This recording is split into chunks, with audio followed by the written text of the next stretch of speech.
What is going on, everybody, man? King Recon here. First of all, I have to apologize for the difference in setup here. We're taking it back to, I believe I also did this on Christmas Day or Christmas Eve, whenever it was that chapter dropped that week, man. But listen, I came home and I noticed that the good old camera did not have any charge in it. So I was like, you know what? I'm just going to wait it out and I'm going to see what happens. But then I said, screw it. I started getting impatient. I was like, listen, man, I can't wait any longer, bro. I have to dive into the awesome sauce, man. I have to dive into the greatness. I'm not waiting for this thing to charge. I'm not waiting for any of it. All right. I am going to read and react to the awesome sauce. Now, well, let me turn up the brightness. I think that'll look better. But yeah, man, a couple things before we get into the chapter. Number one, I don't know how my schedule is going to be from here on out, but you can most certainly expect a chapter reaction. If not every Friday, then sometime during the weekend. I can promise you that. There is no way that this series, like I said in the last video, will ever be leaving the channel. All right, there's just no way. There's just no way.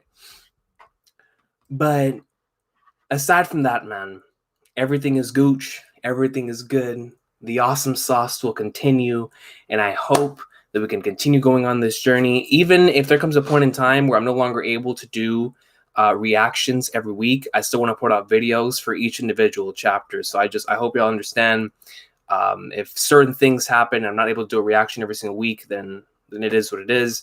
But for the time being, expect reactions every week as scheduled, of the greatness and the awesome sauce, man. Now, before we get into the chapter following that, I would like to ask all of you a question. And you know what? I'll wait since I'm doing this live anyway, so I'll ask it later.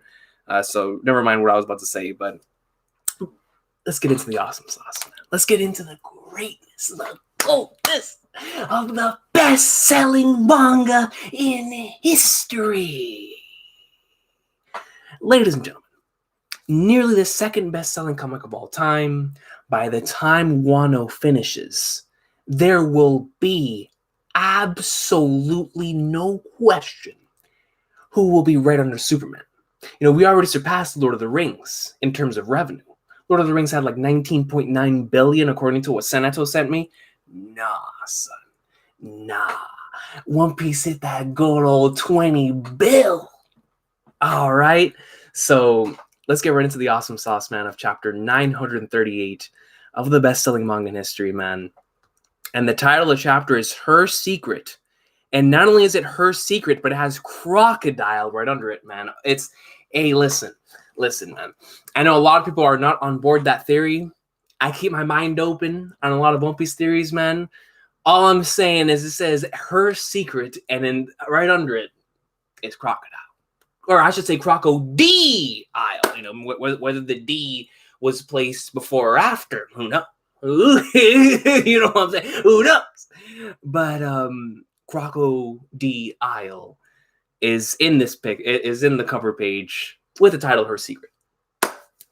You know, I'm pretty sure that certain theorists that either concocted or believe in that theory will be losing their mind over this entire thing. But anyways, a really nice cover page right here with crocodile laying back, chilling, cigar in hand, or I should say in mouth. It's like, yeah, just enjoying the life, man, with a couple of birds. Hey, if crocodile is a bird, man, then listen, I'm all on board that, man. Y'all know how I feel about birds. So if Croco loves him some birds, I also love me some birds. Little birds taking a dust bath in crocodile sand. Pen name Purple Panda. Purple Panda is a wonderful human being for requesting crocodile with birds. All right, a wonderful human being. So, yo, we pick up right. I did not expect this. I did not expect us to pick up exactly where we left off. Let me get a chair out the way, man. This is the Zoro hype train, baby. Yo, Kamazo has been dealt a powerful blow. When we see the manslayer, he has his knees on the floor, man. Classic samurai style, bro. Hitting the ground. We see all of their reactions right here. Thud. Hits the floor with the snow falling. That's such a beast visual, man. Such strength. Here we go. We see that Zoro looks back and he glares. Yo, that guy legitimately got one-shotted, man. Yo, this dude factually actually got one-shotted, man. I apologize. See, that's why I always want to make sure that I look back and check the camera. But listen, man. Let me tell you something right now. Last week, when my man got the shoulder blade in there to take that hit, it's no longer one sword, two sword, three sword. What was it in Film Gold? Zero sword? Nah, man. It's no hands, none of that, bro. Now we're on the 4 blades style, son. 4 blade style, because we have the 3 blades we normally rock with. Actually, 5 blades. Because if we take in shoulder blade number 1 and shoulder blade number 2, now it's 5 blades. All right, the 5 blade style, man. Yo, Zoro greatness, man. The five blade style of the Zoro awesome sauce, man. Such strength. Here we go. Now I got injured before the final battle. He says he got injured before the final battle. Zoro, the final battle is in 9 days. Only Kashima's in 9 days. Was this man expecting to go unharmed for 9 days? Anyways, that injury, he caused it upon himself. Like, why complain about it now if you're the one that caused it upon yourself? Like, come on, bro. So here we have the Benkei is heading off in the opposite direction here. We see Zoro getting a bit dizzy. Oh, no, he's grinning. Oh, it's like he turned around because either he himself cut him and inserted some sort of sleep or poison or whatever it is that he put in him. Because there's no way that Zoro is passing out from just a measly attack to his shoulder. There's no way. So that means that somebody must have hit him with some sort of poison or something to weaken his system, to knock him out. Some sort of liquid is inserted in that blade that whenever it hit him. And it might not have actually been the attack from Kamazo. Maybe it might have been something that Benkei hit him with earlier. Who knows? I don't know. But Benkei immediately, after seeing Zoro land that attack, realized that I no longer have to be here. So he turns around, and that's it for right there. We see a really, really nice panel structure right here, which shows, and I always love stuff like this. So I mean, I'm a huge fan of bridges, and in terms of stuff like this, I wish you would have thought more on the bridge. But regardless, we have Benkei going across the bridge. Snow is falling. We see that Zoro is falling. We see Benkei moving, Zoro falling, and while Zoro's falling, we see that from a first person perspective, he turns, and then we see Benkei continuing to move, but with Zoro's eye continuing to close, and when his eyes go completely shut. We have the Sir Samurai comment. Now, a couple of you were telling me last week that this is Komurasaki, or a couple of you were telling me in the comment section this is Komurasaki with Otoko. And my counter argument to that is that yes, it most certainly can be Komurasaki, and I'm gonna feel like an idiot if it's if it's actually Komurasaki in this chapter. But if it's not Komurasaki, then it would probably explain why Oda continued to not have it explicitly be Komurasaki. I mean, maybe Oda was just I was missing brain cells, and because Oda, he never explicitly tells, or I should say never, he doesn't always have to explicitly tell us everything that happens in his manga. But whenever I saw that character, Komurasaki was not the first thing that came to mind. When I read a lot of your comments, I said, man, could it really have been Komurasaki? So when I went back and reread it, I was like, okay, I can see it. I can see the facial features. I can see the way that it all looks. It's just that I guess I'm so used to seeing Komurasaki with the Queen Amidala hairstyle that the fact that she doesn't have the hairstyle anymore is what's throwing me off. I think that's what it is, man. So if it's regardless of whether it's not her, it is her, whatever. We'll see. We'll find out, man. But like I said, Komurasaki has to rock the Queen Amidala. From Star Wars, the flipping hairstyle, man. Anyways, getting back into the chapter, Curry in a certain abandoned village, Kinemon and the Ming tribe's musketeer squad. Oh, and Arashi. Okay, now we're seeing the Duke Dogstorm. Where have you been? What's wrong, Kinemon? We have a big problem. They found out about the mark of the crescent moon and the coded message. Everything is falling apart. What should we do, Duke? I'm still wondering how it is that they found out about that. Like, was it really that Kyoshiro ratted them out? Kyoshiro doesn't seem like the type of dude to rat somebody out like that, man. It really doesn't. we distributed it carefully. So how in the world did they find out about it? We made it into a coded message to counter the possibility of it falling into the wrong hands, and the connection between the two was discovered. It's like, man, then that means there has to be some sort of traitor, like we were discussing last time. That has to be it, man. It has to be a traitor or someone that can realistically has like that Katakuri levels of observation Haki or something, man. Because I'm still taking that Kyoshiro. I don't know, man. Kyoshiro, he just doesn't seem like that type of dude to me, man. He wouldn't sell out, even if it's for the enemy. Like, he wouldn't bother anybody else with just things. If he saw something like that, Kyoshiro seems like the type of dude to me that he would take care of business himself. Like, he wouldn't rat anybody out to their dudes. And I know that he, in the beginning of the arc, he was ratting him out saying that Orochi was a coward and all this stuff. That's Orochi, man. Like, he probably doesn't give a flying flyers about Orochi. But he probably had some sort of respect, at least somewhat, to Odin back in the day, man. And to me, he's still in on the whole thing. So, I don't know, man. Kyoshiro, he just doesn't seem like the type of dude to sell him out. And if he does sell him out, it's for a bigger reason. It's for a bigger purpose. So we'll see what happens there, man. Regardless, it's nice to see Duke Dogstorm and Kinemon here in the manga. I have a friend of mine, actually two friends of mine, that are like Jalen, the one I was telling you about last time, that is catching up to the series, and I have another friend named Eli, and both of them are in Punk Hazard right now. Or no, that's a lie. Jalen just got to Dressrosa. Eli's still in Punk Hazard, but just listening to the little bits of the sound from the anime that I could hear from our chat, I immediately brought back great memories of Punk Hazard. But anyways, it was nice to see Kinemon here in the manga. This is base rambling. All right, here we go. The Flower Capital, our allies, are being taken captive one by one by Kaido and Orochi.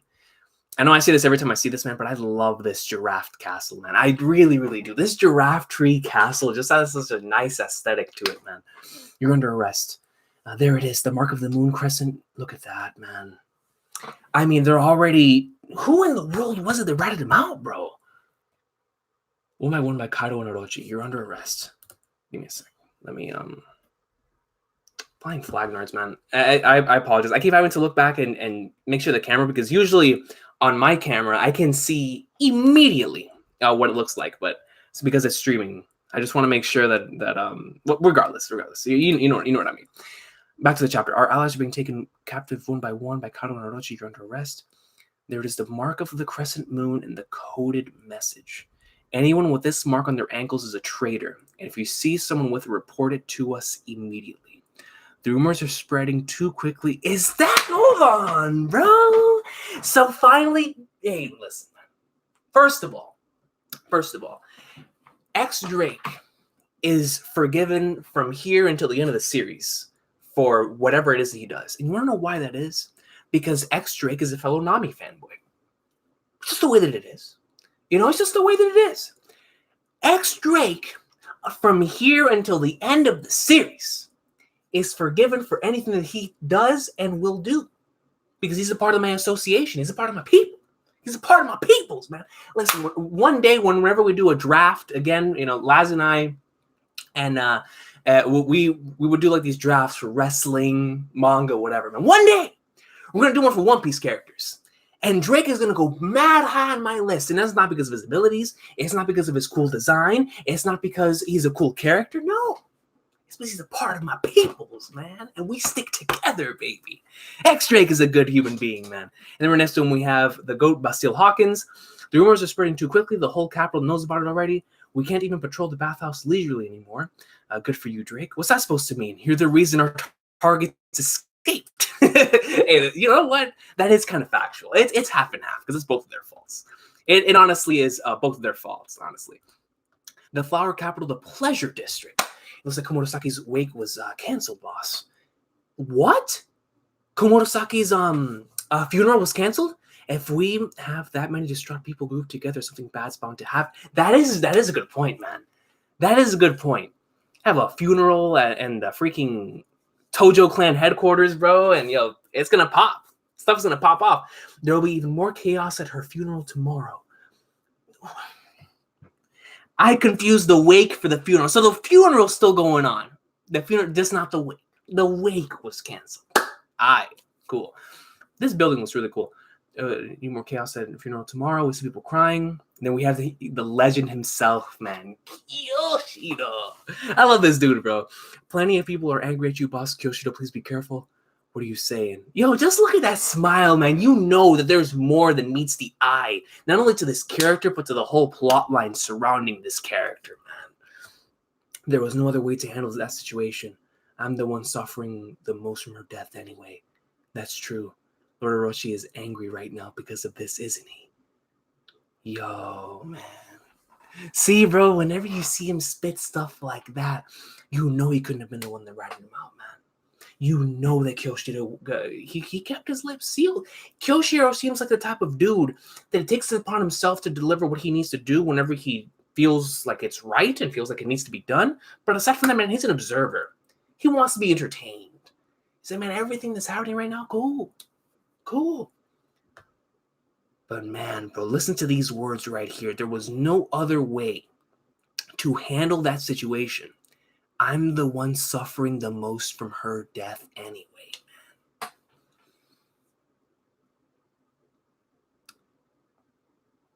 God. That could be taken in so many different ways. Whether it is the literal sense of Kyoshiro, which I don't believe this is the case, but Kyoshiro actually believing Komurasaki is dead, which that's just one possibility. I don't believe in that possibility one bit. Second possibility, of course, being there was no other way to handle that situation. I'm the one suffering from the most from her death anyway. In a sense of to where there's a lot of truth in that lie, where he's lying about the fact that she's dead, but there's truth in that hurt him a lot in order to do that. You know, in a couple different senses, whether it's his actual feelings toward Komurasaki and the fact that he actually had to card in order for the plan to continue moving forward, and their plan, whatever in the Flying Flag Nards, Komurasaki and Kyoshiro's plan is to move forward here against some sort of plot, or he means it in a sense that it hurt him because of ways that we do not know of yet, something connected to the past, which is the one I'm leaning more towards. That it has nothing to do with their overall relationship with each other, but it has all to do with the plot and the strategy that they came up with together in order to advance forward with whatever plot they have together or whatever conspiracy that they have cooking up. I don't know, man. But those words are really, really... There's a lot of double meaning to those words, man. There was no other way to handle the situation. I'm the one suffering the most from her death anyway. Some power behind those words, man.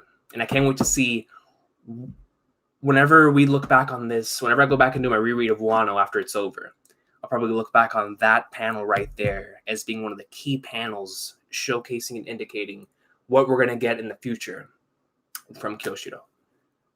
Because that just seems such a powerful panel. And the fact that he has the pipe in front of him, man, you know, that's usually when somebody has their guard down the most. They're out there, you know, smoking a pipe.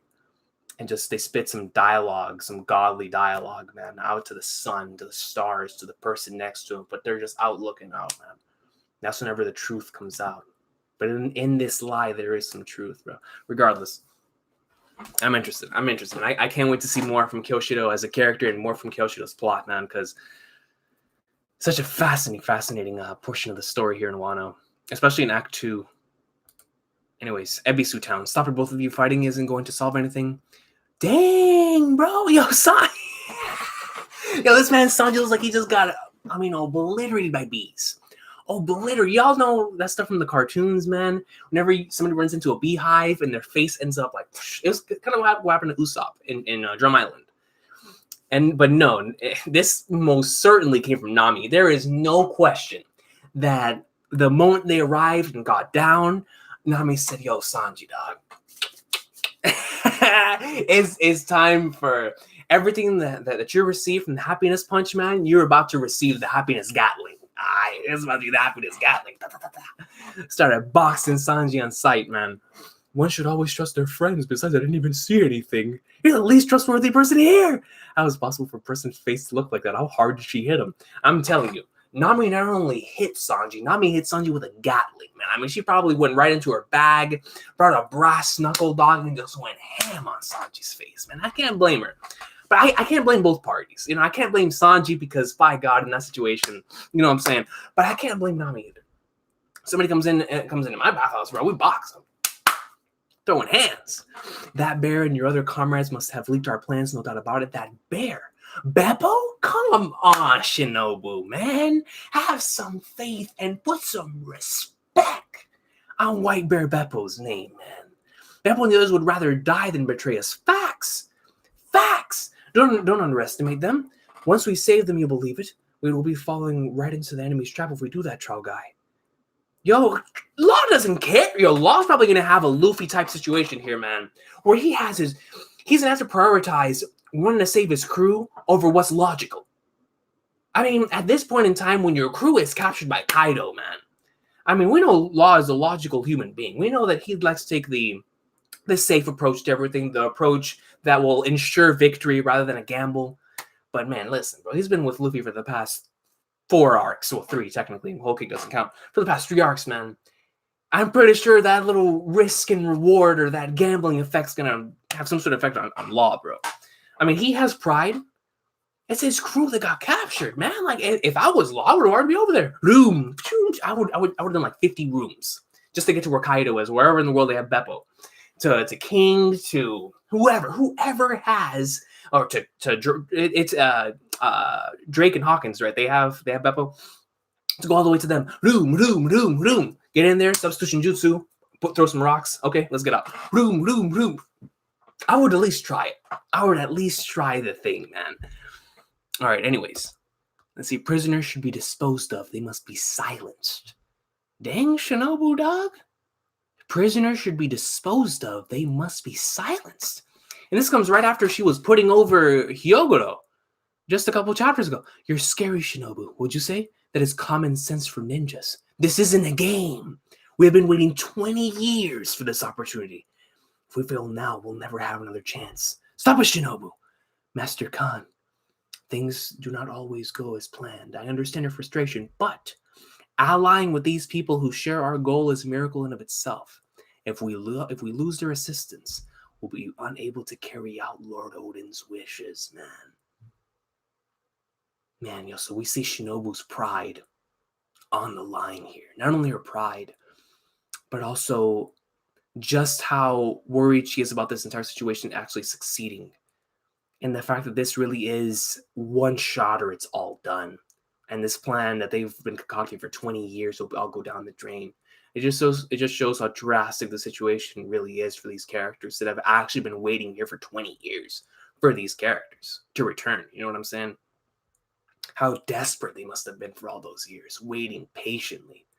You know, all the raw emotions coming out, man. I really can't blame Shinobu there. You know, originally, whenever she said that, I was like, well, you know, why in the world would you say that? But, I mean, there's definitely more to that prisoners should be disposed of line. They must be silenced. There's definitely more to that line. But focusing on what's happening here, you can definitely see the raw emotion and why it is that Shinobu does feel that way, just based on the backstory there. Man, Kanjuro coming in, being the voice of reason. Things do not always go as planned. I understand your frustration, but allying with these people who share our goal is a miracle in and of itself, man. You know, what Kanjuro says is facts.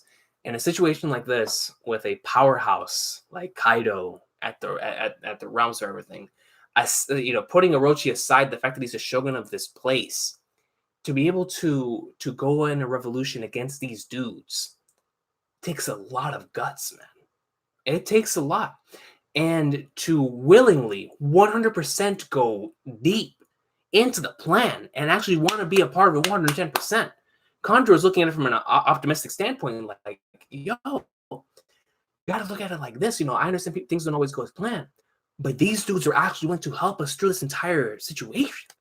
20 years, man. Now it's not just going to be us that were originally here in Wano. Now we have an outside group, an X Factor, that we were not originally counting on. Like, yo, this is amazing for us, dog. It's a miracle.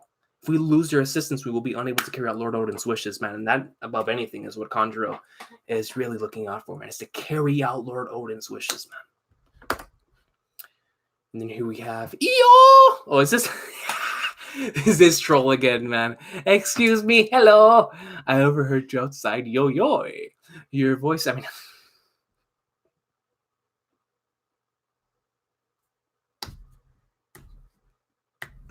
Yo, man. Yo, yo.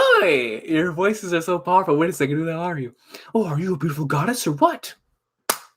I mess with this dude too. I mean, they just know greatness. They just know greatness. That is the 10th overall in the draft right there, coach. 10th overall, man. I love how Nami's actually being flattered by this. Oh my, come and sit with us. This is like Nami. We normally don't see her in a situation like this. Like normally she'll take advantage of said situation in order to get treasure. But no, in this situation, she's actually like, we'll let it slide. We'll let it slide, dog.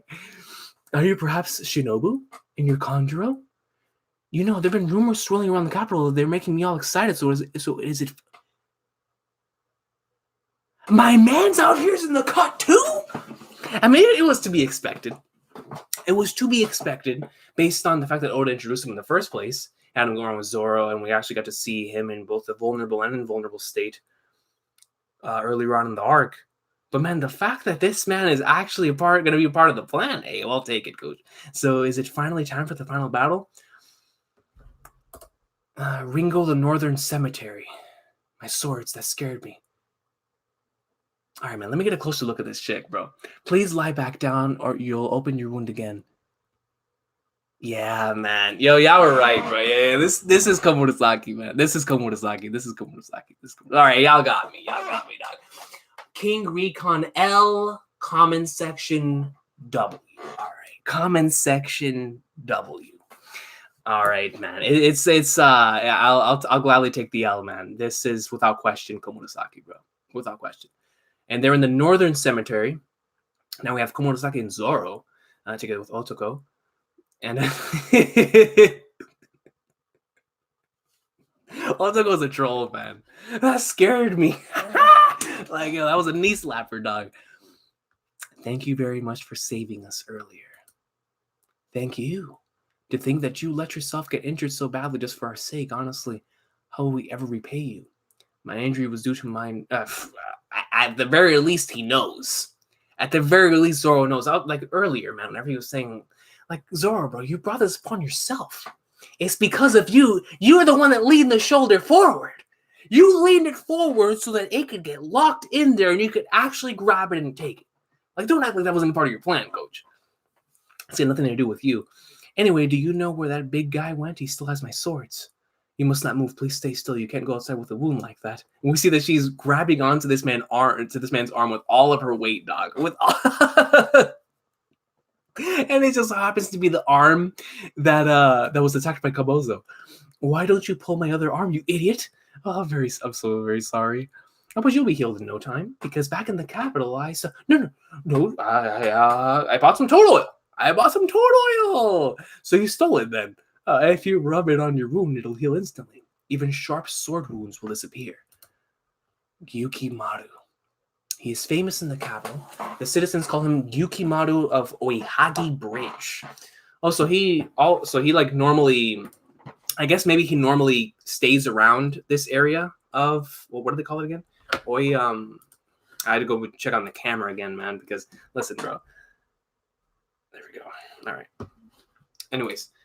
checking on the on Oihagi Bridge, it must mean that he's always around that vicinity, which means there has to be some sort of significance to the bridge itself, or maybe it is something as simple as the bridge is close to the cemetery, and he has a lot of, or he was looking for Ryuma's sword, so he was always waiting for the individual that was staying there.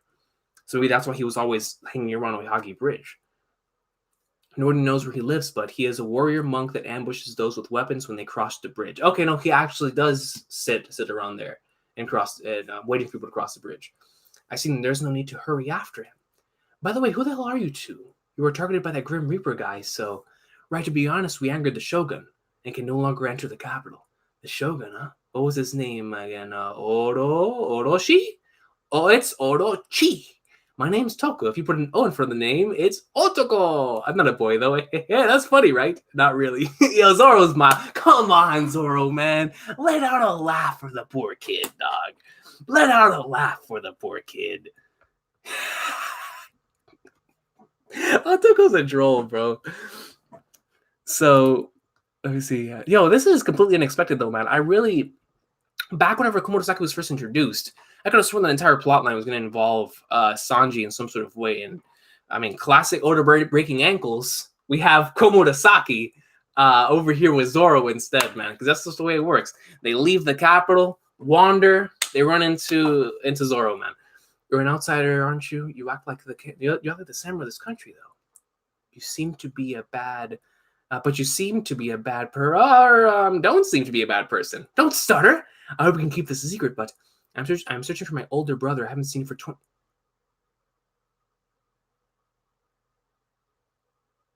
Is that a shoot?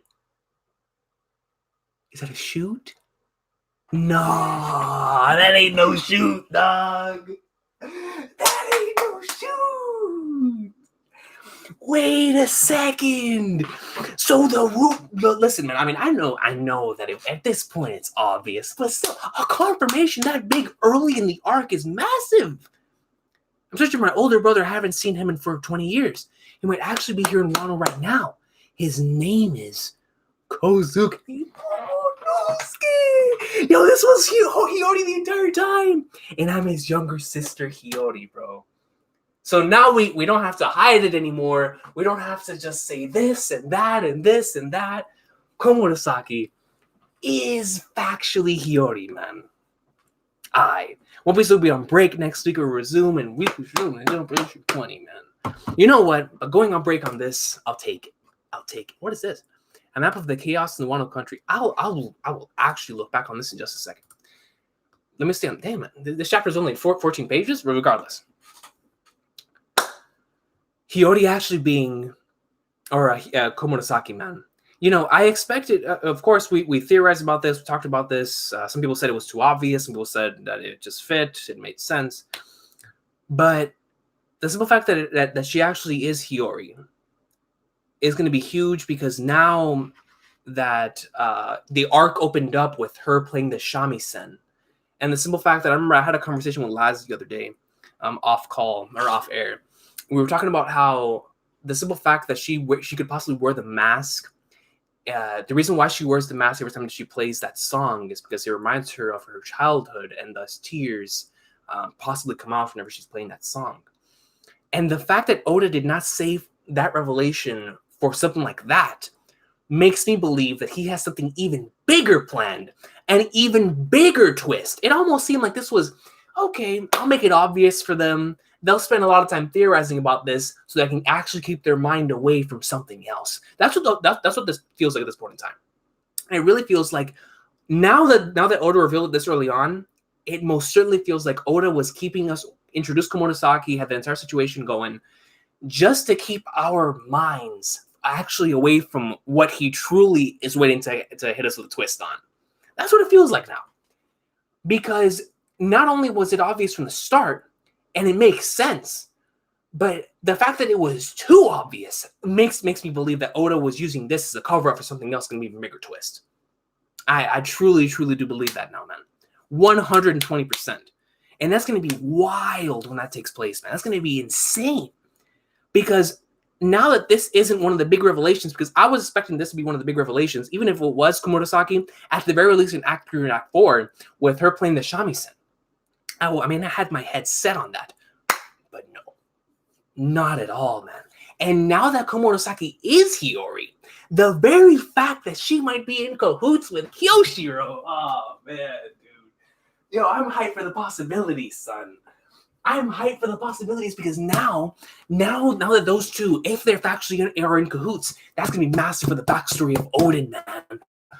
We actually get to Odin's backstory. We get to see how it is that everybody actually landed in the situation that they are right now.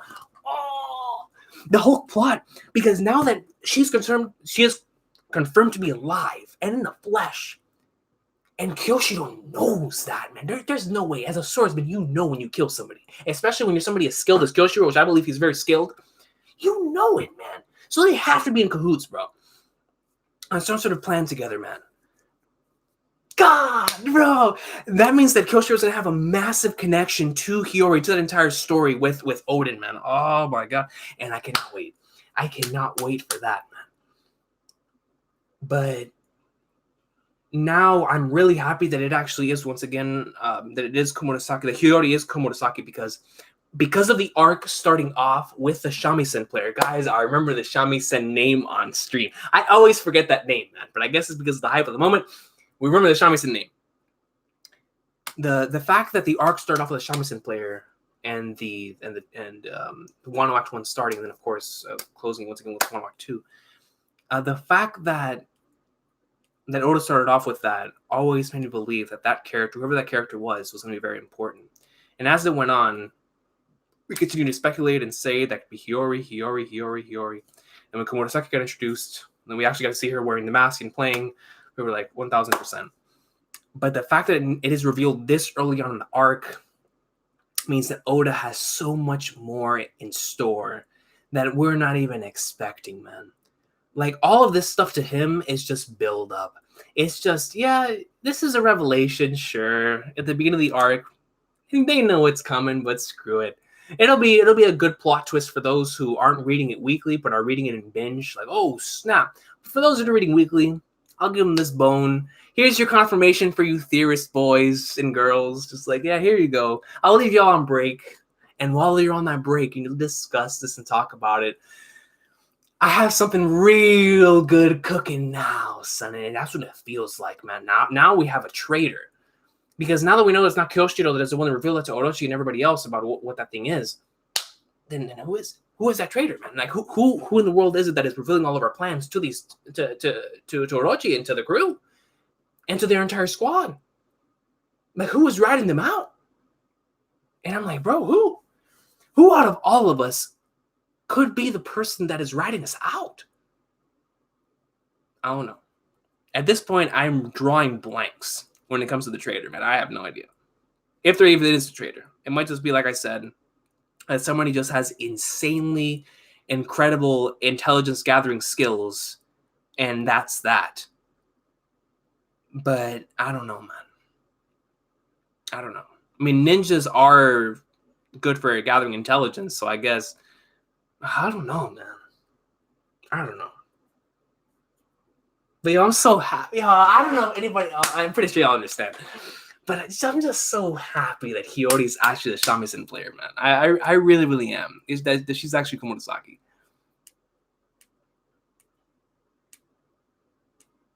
Because now there's so much more meaning to that to the plays, and the way that everything's structured, and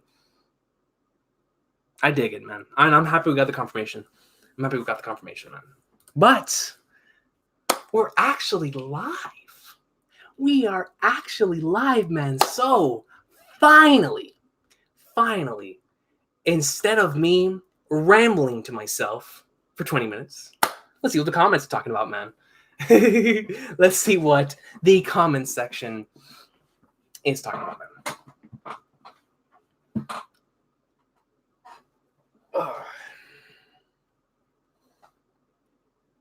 It was going on Domino D, man. Zoro's too serious. Komurasaki should give him something to have fun.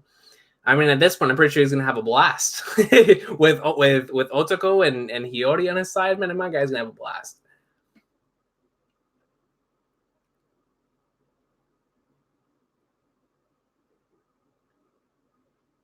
Hasn't Oda been sick? He needs to break. I mean, I know that he has been fluctuating in his health, but I don't think he's been very, very sick. Like, I don't think he's been extremely sick to the point that he needs more breaks than usual. I just think that he's going on his regular scheduled break. Because we're on chapter 938, and usually every 3 to 4 chapters he likes to take his break, so.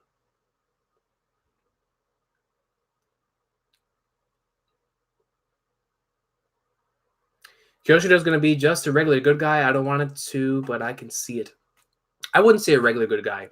I would say that Kyoshiro is going to be more along the line of an individual who is playing on both sides for some reason. He's going to be a character that I don't see revealing his true intentions until the very, very end. And if he does it before, cool. But if Kyoshiro actually ends up being a character that we never really know what his true intentions are, that would be even cooler. Um, and I guess this is maybe because I've been playing a lot of Yakuza lately. But if any of you ever played Yakuza, Kyoshiro gives me like Goro Majima vibes, to where he always has some sort of other intention for what he's actually doing, and we never know what his actual intentions are.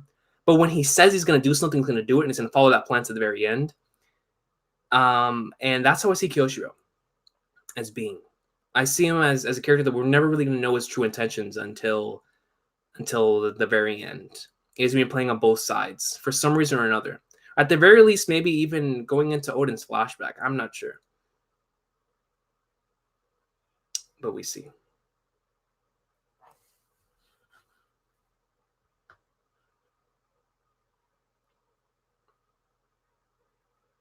Oh yeah, the page.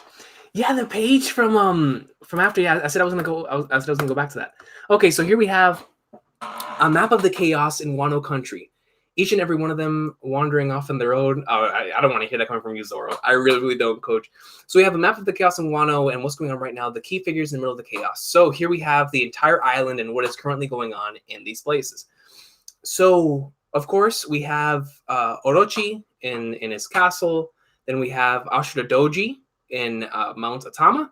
Then at a certain deserted village, we have Carrot, Kinemon, others in the Ming tribe, and Inarashi, which we saw that here in this chapter. En route to Udon, we have Chopper, Momonosuke, Big Mom, Tama, and Kiku. And then back in Amigasa village still is Hitetsu the Tengu. And then we have in Udon, in the prisoner mine, we have Queen the Plague, the showman. We have Hyogoro the Flower.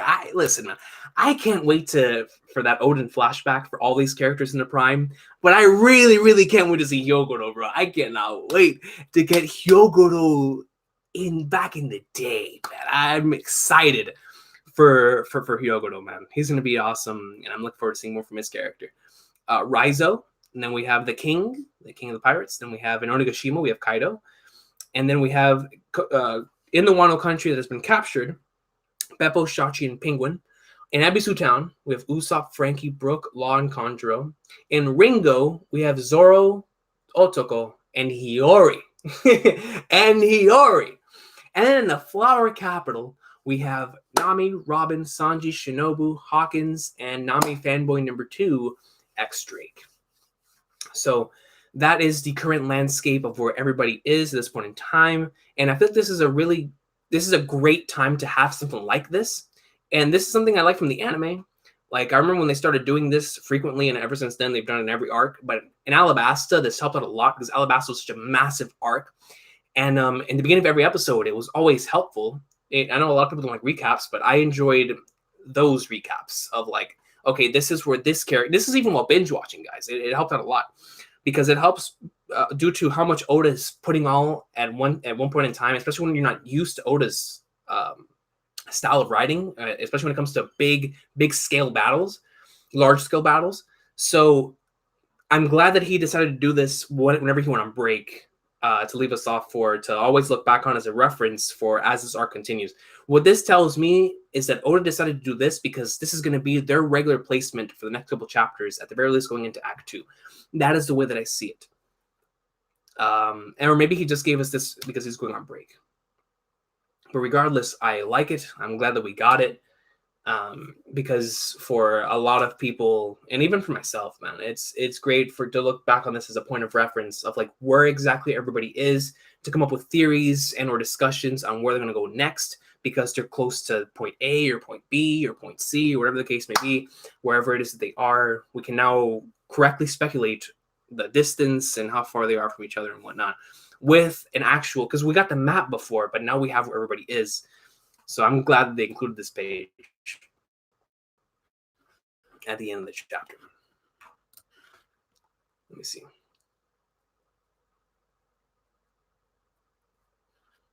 Let me see.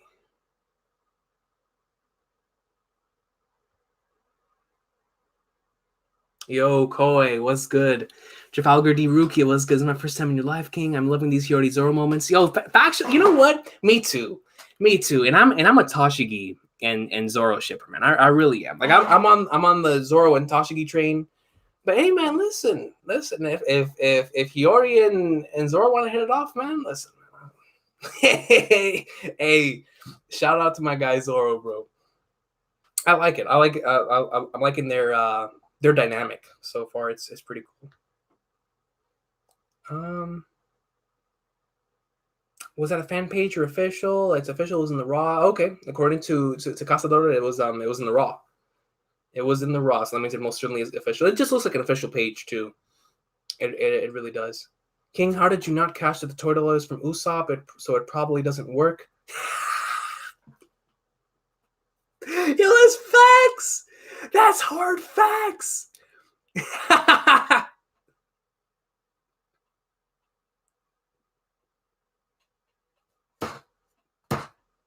Flipping Usopp, man. Yo, I really didn't even think of that. I did not even think of that. Oh, snap. Yo, this man is out here doing damage to his own crew, man, without even knowing. But you know what? Shout out to Usopp, bro. Shout out to my boy Usopp. Kyoshiro is going to pull out a red scabbard. Kyoshiro's going to go ham, man.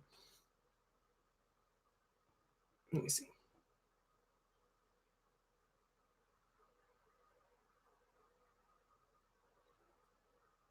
Interesting. So Yamcha Haruno is saying that it didn't say Hiori, the map, and because it said Komurasaki and not Hiori, that she could be lying.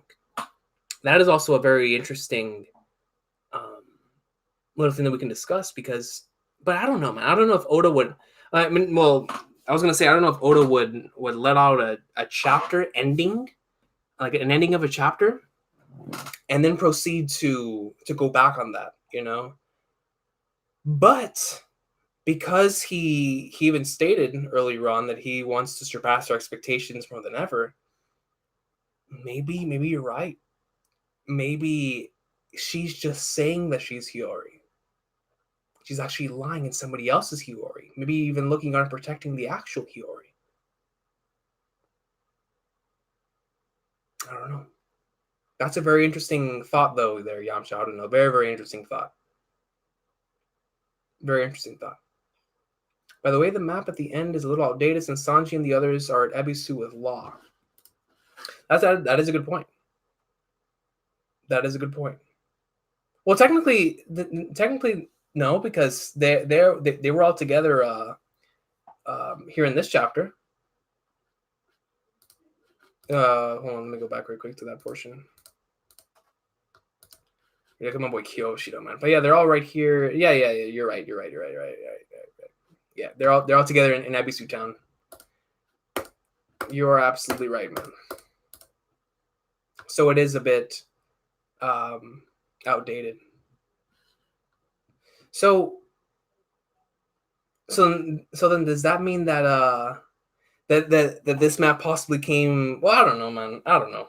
Maybe he drew the map and then he made this chapter. That's what I'm going to assume is what happened here. Is that he drew the map and then he made this chapter, or this map actually in the Shonen Jump magazine came before the chapter? Because usually stuff like this goes on before a chapter, not after a chapter. That would actually make more sense, because then it wouldn't spoil anybody on where they are. In fact, it would have a map of the chaos in Wano country, and then you would dive into the chapter, and that's why they're still in the flower capital and not in Ebisu Town. Maybe that's what it is. I don't know.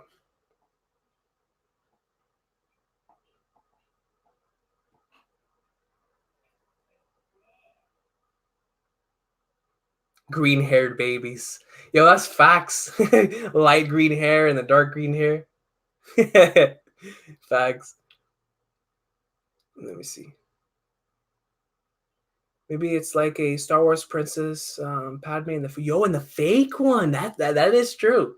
That's a good point, Lester. That is a good point. Most certainly. They have the same hairstyle too. Maybe that's why it says Komurasaki, because the Hiori reveal didn't come. Yeah, that's the way I'm looking at it.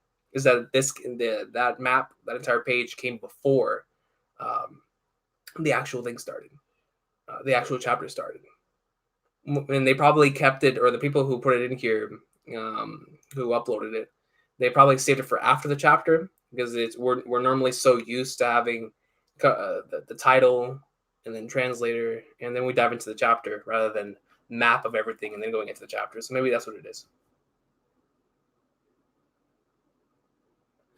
AAA Theory says, you guys think Act 2 is ending soon? I'm saying Act 2 is going on for 5 more chapters. I think it's ending soon. Now, soon, I don't know if I could say 5 chapters. Let me think. Let me think real quick.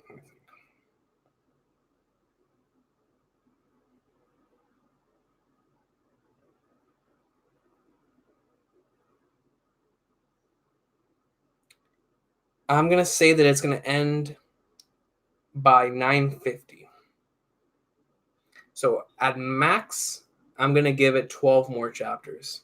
But if it ends anywhere in between, then I can see it.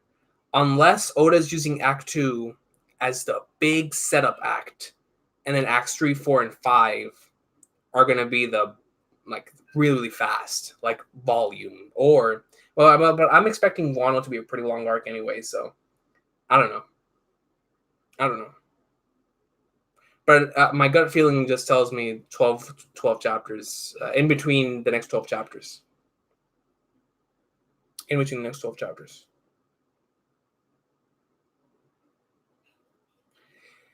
I think it will end with Big Mom arriving at Udon. That would be an interesting ending point.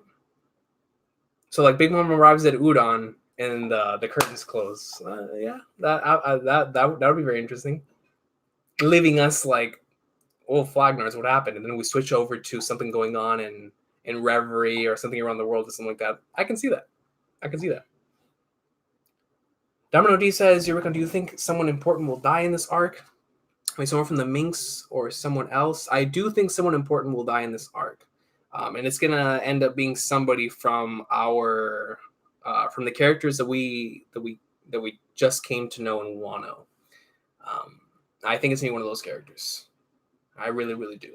And I think it's gonna be one of the characters we either met in Zo or in Wano that is gonna die. Now, specifically, I couldn't give you a specific, but I think a character that we've either met in this arc or back in Punk Hazard or someone from this entire Wano story, I could see one of them at the very least having a sacrifice moment and dying.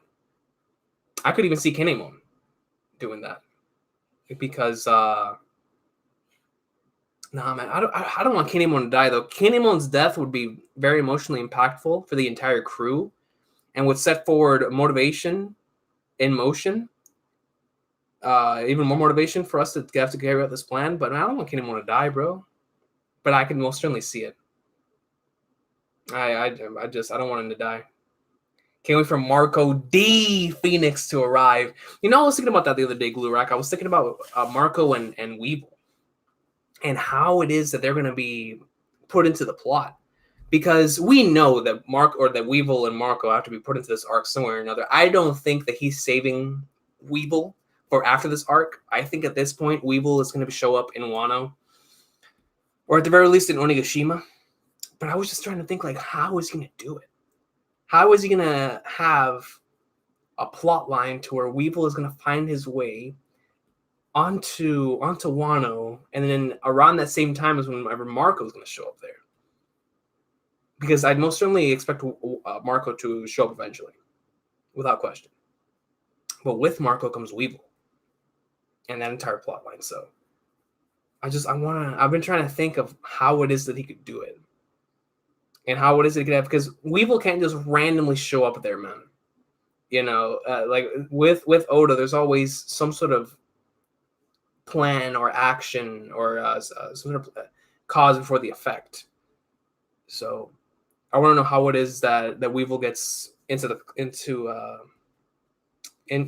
entire plot. Yo, Sarah was good. How's it going, Sarah? Watching from the dog bar in St. Pete. Yo, Sarah, man, I hope everything's going well with you, Sarah. I hope everything's going well with you.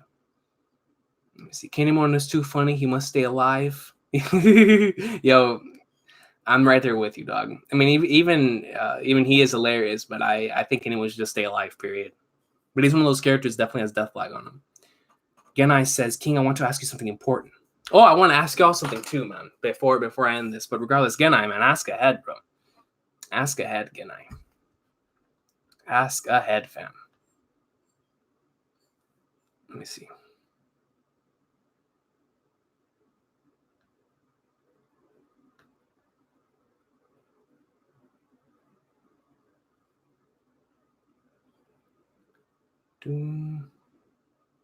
Weevil will have to fight someone weak because Luffy and Marco are going to exterminate his.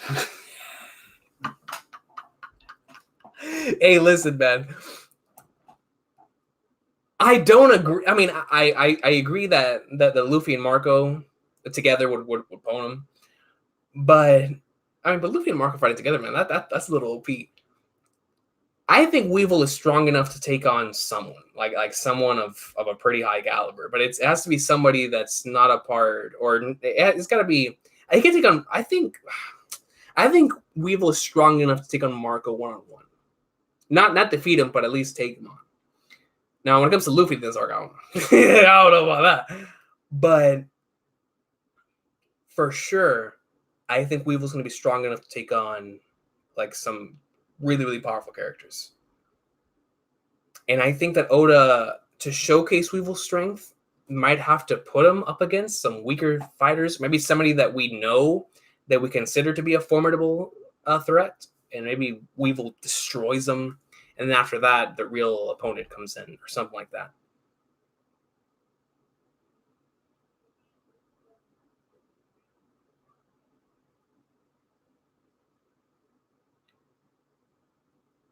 Honestly, I just really want to hear their plans and advising who's fighting who in the Battle of Onigashima.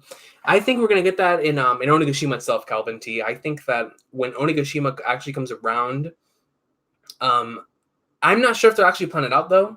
I think it's gonna be more of like a spur of the moment thing. Whenever they actually get there, that then they will go off and divide into their own parts of who's fighting who, because I don't think that they'll be able to plan that far ahead on who's going to be there, because we're also expecting that other parties are going to become involved here that we're not expecting, depending on what happens in the Reverie and depending on what other third parties join in. Like, let's just say a Weevil, or if Blackbeard decides to join on there at the end, or hell, Marines. Like we don't know yet. So I think that based off of that, even if they do devise a plan on who's fighting who, I think that they would just go out the window. So I think Oda's going to wait until we actually get to Onigashima. And then aside from Luffy taking on Kaido, I think everybody else is going to be on the moment, a spur of the moment thing.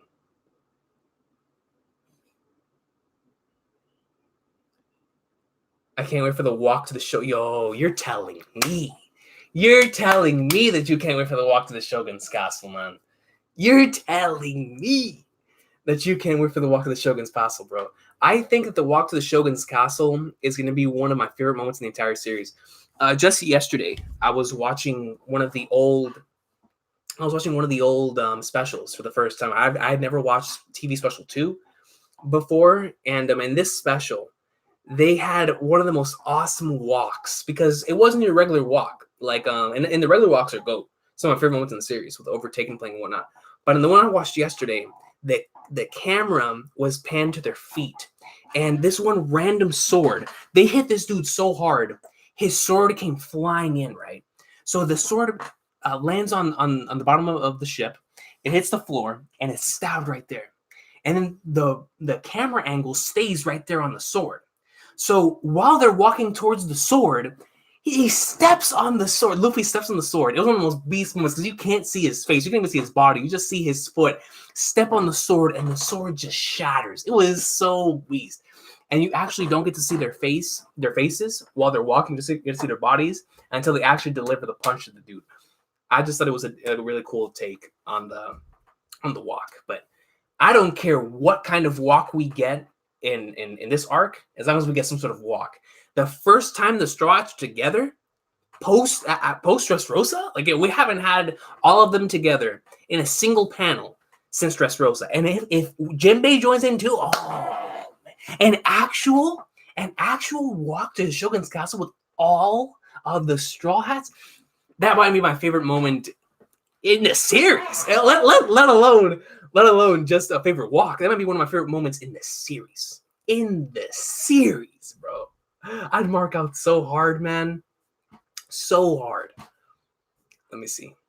Yo, Michael Mickles, bro. Coming in clutch, man. What's good, bro? Says King, what's good, man? Everything's going good, man. How's work? Dude, this Sunday, man, I officially start. At the beginning of the video, I was saying how things, I don't know how things are going to go from here on out.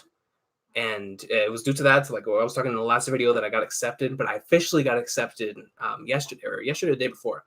And I start on Sunday, man. So I'm looking forward to starting this new page in the journey of life, bro. So we'll see how it goes, man. But I'll definitely let y'all know how everything's going with the job and everything, and probably like a recons piece after I've been there for a little while. And I'm kind of glad there's no chapter next week, so I don't have to worry about that. Next week, I could just focus on my training and focus on what's getting accustomed to this to the new job and whatnot. And then hopefully by the time the next chapter rolls around, I'll already be used to it. I'll know my schedule. I'll know if I have Fridays off and that type of stuff, man. So we'll see what happens there. Glad it hasn't affected your One Piece grind. I got to catch up with the anime so I can watch your reactions. Can't wait, though. God bless you, bro. Yo, God bless you, too, Michael Mickles, man. God bless you, bro. And thank you very much, man, for the super chat, as always, bro. And but on your comments where you say, I got to catch up with the anime, by tomorrow. By tomorrow, bro. We are getting the Reverie greatness too, bro. We're getting the Reverie awesome sauce tomorrow, man. And I'm super, super stoked. Super stoked. Because the last episode was one of my favorite episodes in the entirety of the series, man. It's a top 10 episode to me, the last episode that came out. And I'm super, super excited for what's about to go down in tomorrow's episode. Because I no longer have to hold back while talking about 903 around anime onlys, man. I can actually say it. I can actually say everything I want to say just based off from that one chapter, man. And I can't wait to see so many reactions, because I know there's a lot of reactors that are anime only, and I'm looking forward to seeing the reactions to the title, to like Fifth Emperor of the Sea title, and to everybody else who shows up as a cameo in the chapter, man. It's going to be such a marvelous episode to finally see animated. It's going to be a marvelous episode to see people's reactions to, man. I cannot wait. I cannot wait, man. But thank you very much once again, man, for the super chat. I hope everything's going good with you, Michael Mickles, man. I hope everything's going good with you, bro. Yo, man, my cousin Adrian's in the comments section, bro. Shout out to Adrian. He says, Luffy will use Gear 4th Im-sama, man, and kill Kaido. Yo, so Adrian and I have like this inside joke where we call Luffy's forms while he's facing Kaido. And we've said many things. We said Gear 4th Dragon Man, Gear 4th Im Man, Instant Messenger Sama Man, Dragon Man, Flipping Shanks Man, Luffy's mom man. I mean, everything in the book, because my man Luffy's gonna need everything to take out Kaido, man. He's gonna need Dragon Man, like I said before, Im Man, the Dragon of Dojima man, Kiryu man, Majima man. My man Luffy's gonna have to be John Cena man. Listen, bro, Hulk Hogan man. Listen, to take out Kaido, he needs to be at the very top of his A game. So he needs to be Gomu Gomu no Gear 4th. Gear 4th Vince McMahon. All right. Gear 4th Vince McMahon. That is going to be the form that takes out Kaido, man. Gomu Gomu no Chansineru. That's going to be his attack. That's going to be his attack, man. But shout out to Adrian, man. Shout out to Adrian, bro. It's always fun discussing what could happen in the future with my boy Adrian, man. Thanks for the awesome reaction, King D. Yo, listen, hey, man. This man, Glurak, put the D in the name, dog. I appreciate that, man. King D! Recon. Also, can't wait for Saturday's episode. You know it's about to go down. We have a Shanks flashback. Facts, bro. And for those of you that don't know what he's talking about, in the preview for this week's episode, it showed that we're getting a Shanks flashback to Chapter 1. Which, remember when a chapter dropped, I brought out Volume 1 because I was like, this this chapter 903, tomorrow's episode, just brought me back to the good vibes from the first chapter of the series from Romance Dawn, because you just saw how far Luffy's come, man, since then, and it's after reading that chapter, after watching that episode, I recommend everyone to go back and reread chapter 1 and rewatch episode 4, which is that chapter in the anime. And God, man, I cannot wait once again for this episode to drop, bro. Let me see.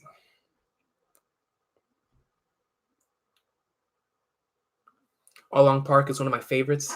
Yeah, Along Park. You're talking about the walk, right? The walk to Along Park is one of my favorite moments in the series. Let alone walks. And walks is hard because they're all so goat for different reasons.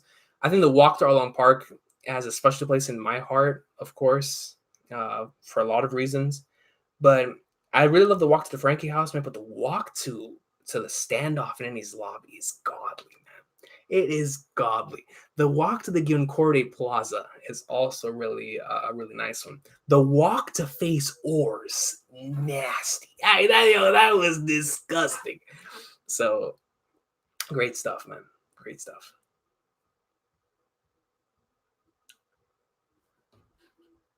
Just got in the stream. Is the stream going to be uploaded to the channel afterwards? Absolutely. This stream in particular, for sure, will be uploaded to the channel. Right after. I just hope that YouTube actually actually does it and I can see it, because sometimes with this new studio beta they have, I can't even see the stream right after it uploads. Like that happened with me with Kingdom and the One Piece World Seeker stream and the Jump Force stream. I was like, bro, where in the world is this stream? Because I was trying to find it because I wanted to change the title for something, and I was like, I can't even find the stream. So I had to go back to the classic mode of studio beta just to find it. I'm like, flipping YouTube and their changes, man.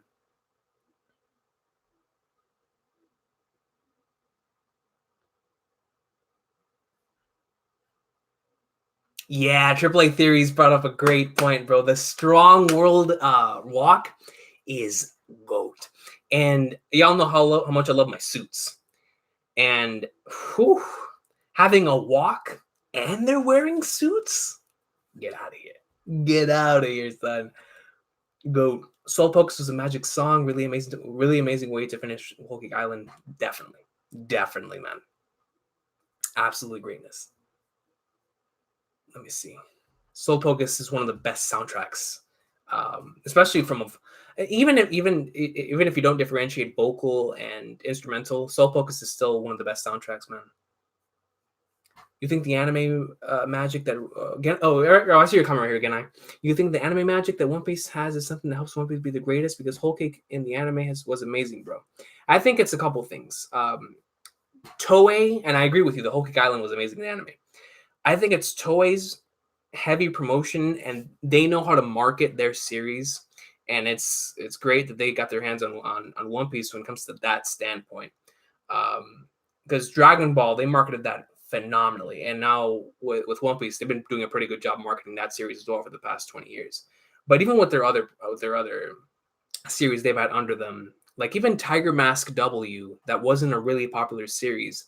Toei did a great job in marketing and really pushing that series to the point to where a lot of people who never even would have known what that series is checked it out, just because of how good Toei's marketing is of actually making sure that that there is a product out there that deserves your attention and that you should watch. So I think it's Toei's marketing when it comes to the anime, but also just the quality of the manga and how popular it is now in Japan after the Paramount War saga put it on the next level, because Alabasta made it really popular, but the arc that really put it on top was everything from the Impel Down Marineford and post Marineford and Return to Sabaody stuff and beginning of Fishman Island, all that stuff right there just put One Piece on as the big one over there. So I think since then it's just been like it's One Piece. Like people will go in and they'll read it, they'll watch it, because they know what it is and they realize its greatness. So I think it's just based on that, based on its reputation, and based on the fact that Oda's very consistent as well. They can always expect either a new chapter and it's in the greatness. But like I said before, I think when it comes just to the anime side, you have to give a lot of credit to Toei, man. Like Toei really knows how to market their stuff. Or I disagree with their YouTube policies, but they're geniuses at marketing their stuff. They really, really are.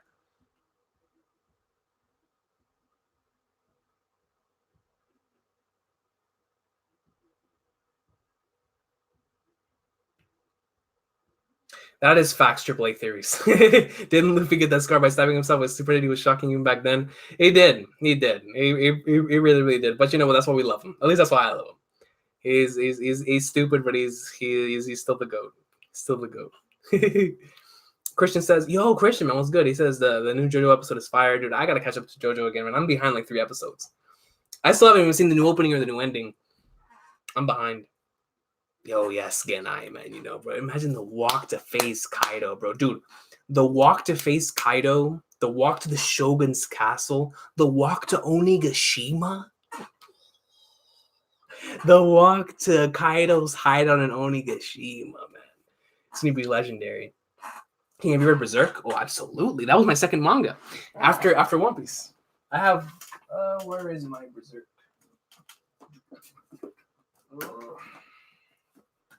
I have the guidebook. I love this thing just because of the really nice art that it has in the beginning. The guy's really nice art with Casca and Rickard and whatnot. Let me see. Now, where did I put my Berserk? Oh, here it is. Up here. One of my family members has my Falcon of the Millennium Empire volumes, but I still have this one here at the home. Really nice stuff, man. Really nice stuff. Let me see. Next week is Spice Girl Recon. I need to catch up to. Yo, no way! We're already on Spice Girl in the anime. Oh, snap, man. Flag nards, bro. Yeah, I gotta catch up then. I gotta catch up. Sam Samurai X level walk, bro. The walk to face the only weapon shoe. Exactly. Moose Penzo, my favorite anime is Mulan. Hey, Mulan is factually GOAT. Mulan is factually fire.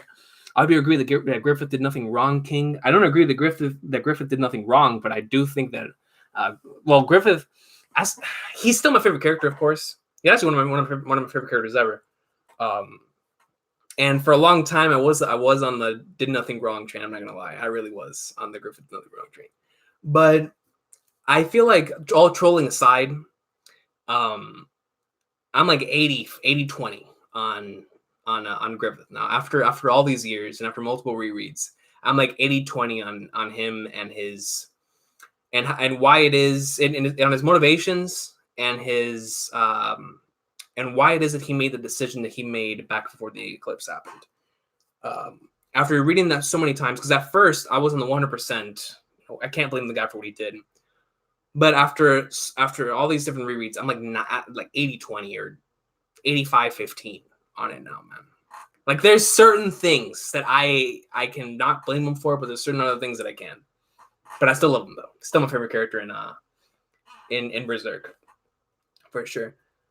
You read Tokyo Ghoul? Absolutely. I have that somewhere up here too. I used to cover it on the channel, actually. Tokyo Ghoul, awesome sauce, man. That was a fun series. I miss Sui Ishida, bro. I really, really do. Sui Ishida was one of my favorite artists just in manga in general. I really love his art style. Like, there's certain, like, for example, we're just talking about Berserk, and when it comes to One Piece is my favorite art style, just in general. I love the cartoony way that it, but also really realistic way that Oda draws. It's so cool. But when it comes to Tokyo Ghoul, Sui Ishida's style and the way that he just draws his characters and his world was always just really pleasing to me aesthetically, especially whenever he got to read, because in the beginning, he was still polishing up his skills, but after read, man, I was like, God, I love this art. Love this art.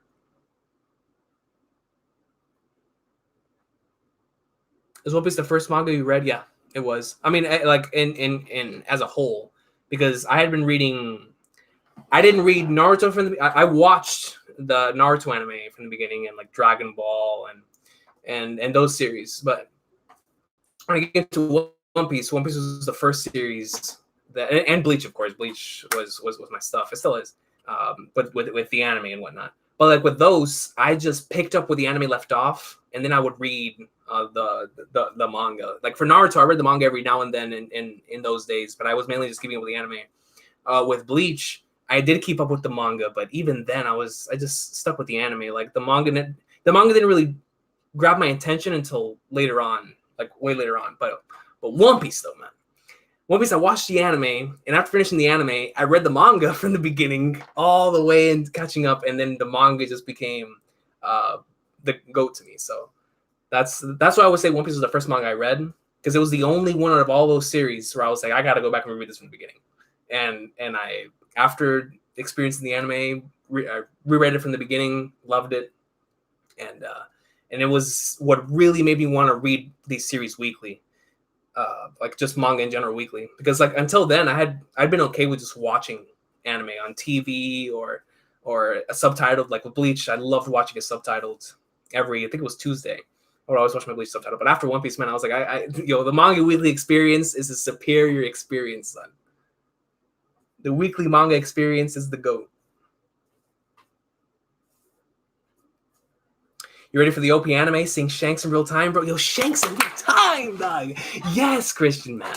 I'm actually super, super stoked. I mean, the entire episode is GOAT. But listen, man, just having Shanks in the flesh is going to be so godly to have in the anime again, man. It's going to be so GOAT. Let me see. My favorite character in Berserk is Rickard the GOAT. Rickard is a great character, man. Rickard is a fantastic character. The reason why I stick with Griffith, though, is because I feel like Griffith has been the one character. And when I was younger, I really, really, really loved Griffith more than Guts. Like, it was like this. But as I've gotten older, it's just gotten like this now. And like right here, like right next to each other. And I feel like the reason for that is because as I always say, your life experiences tend to factor and affect how you look back on certain things that you've experienced before, video games, manga, movies, whatever. And when it comes to that character, Guts in particular, after really realizing the adult life, after I became an adult, I came to truly respect Guts, man. Like, I came to truly understand and appreciate his character arc. And the more that I came to understand that, the more that I drifted away from just being a 100% Griffith tard. And I started seeing it from the other characters' perspectives as well. But yeah, it's just one of the small things there. Let me see.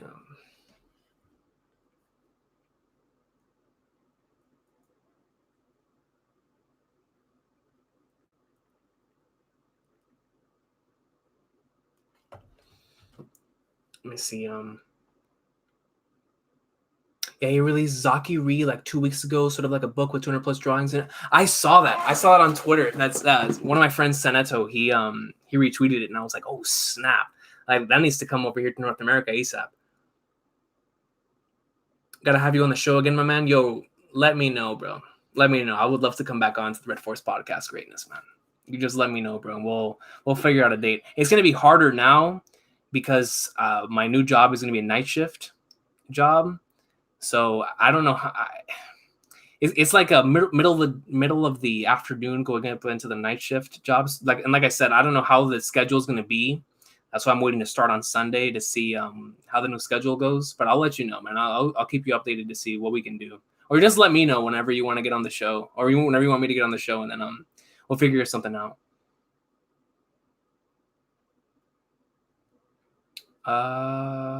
Yo, Horace, what's good, yo? It's good to have you here. That's right. What's up, Rick? I'm calling it now. Act 2 will end with the funeral and reveal that inside the coffin is Hiori. I don't know how, I don't know why, but it's gonna happen. Ooh. Act 2 will end with the funeral and the reveal that inside the coffin is Hiori. So you're on board. Earlier we were talking about that, Horace, that that it's a possibility. Who was it that brought it up, man? Because I like giving. I think it was Lester. Who brought up that possibility? It was like the Queen Amidala situation. I think it was Lester, man. I will find this. I will find this comment, man.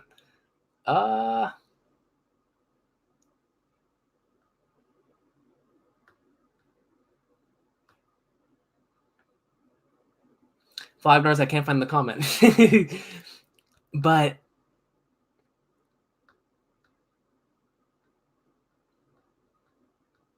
damn it, man. I really can't find this comment.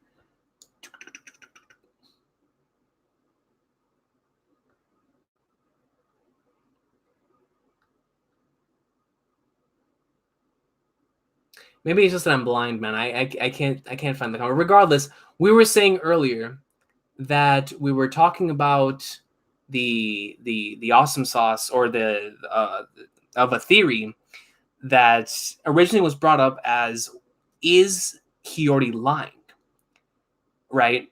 And then after that we got into or is Komurasaki lying about being Hiori?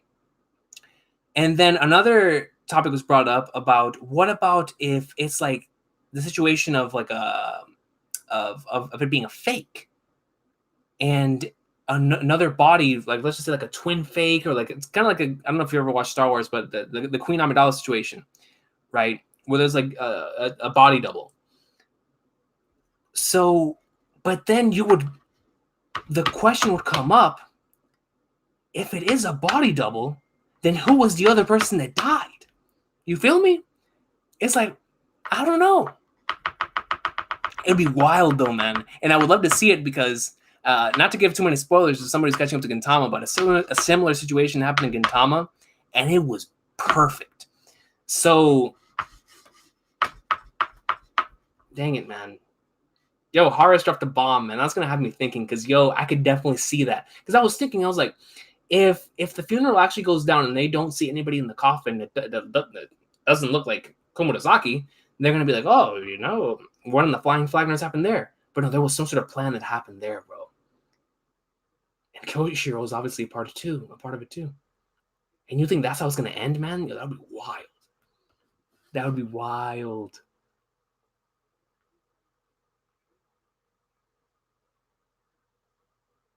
What in the world, bro? Let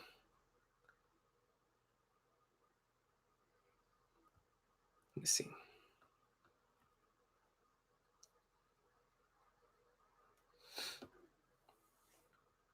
Is a new opening tomorrow?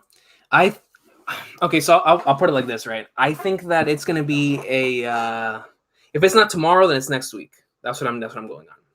And it's gonna be a same opening in terms of song, but different visuals. That is what I see happening.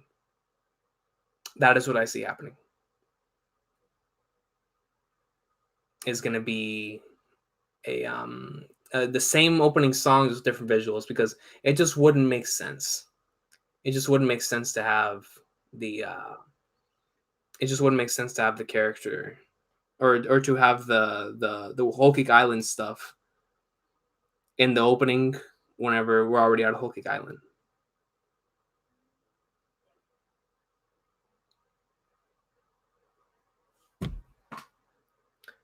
Thoughts on LeBron are reaching the playoffs? Oh my god, man. Yo, it's that entire Lakers situation is just it angers me when I think about it, man. It really does, because I know that it's like my body inside wants to say that it's not LeBron's fault, which it's not. He was off for 18 games, but I think that they could have handled the situation after the All-Star break much differently, man. Much differently. I understand that there's injuries, and I understand they don't want to waste or they don't want LeBron to waste all of his energy in a season that's gonna end up in a loss anyway. He's gonna be there for 3 more years. I understand all that, man.